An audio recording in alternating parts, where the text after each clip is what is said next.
Hey guys, Christine from Snapshots of Simplicity started this tag, and Shia from Wasteland Rebel tagged me in it, so I figured I'm gonna do this zero waste tag. It must have been late summer 2015 that I stumbled upon Bea Johnson's book Zero Waste Home at my local library in London. Initially, I didn't really knew what the book was about. I was simply in the home and gardening section, saw the book, was intrigued, browsed through the pages, and upon borrowing it from the library, I ended up reading it, I believe 2 or 3 times in a row because I loved it so much. Prior to that, I never heard about the zero waste movement. It was something completely new to me, and it was like a new world opened up.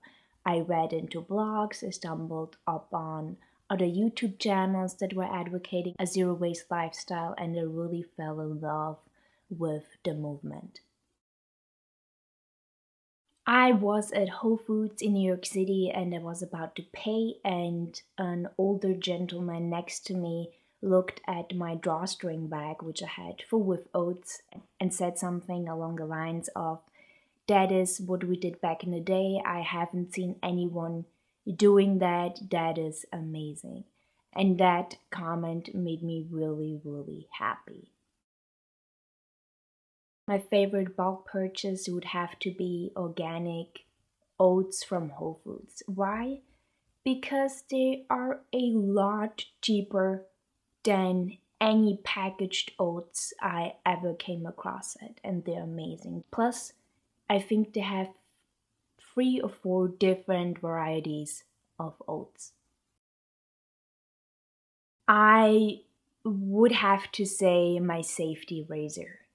My safety razor has been an absolute game changer, and prior to moving to zero waste, it wouldn't have been something that I would have bought. But now I'm absolutely in love with it. This can be narrowed down to 3 things, really. I want to be the best version of myself. I like to prove other people wrong, meaning when someone says I cannot do something or I should not be doing something, I usually try to do it and do it great. And lastly, my own mortality and ultimate death is something that I like to remind myself on a constant basis, and death would have to be hands down my biggest motivator. I'm by no means perfect. I moved from aiming for zero waste to a nicer in between. Why? My focus simply has shifted from aiming for zero waste to saving as much money as possible. And for me, zero waste and saving as much money as possible don't go together, at least not right now in my current life situation. I think zero waste is beautiful. I think it should be embraced. And I also think it's about the little things that each and every one of us can do. It's not about being perfect. It's really about your daily actions that will ultimately inspire others to do the same, which will make the world a better place, really. I really enjoyed this tag, and I would like to tag Haley from Haley, Carolina, and I would also like to tag Jenny from Jenny Träumerin here on YouTube. I hope you have a lovely day and see you guys next time.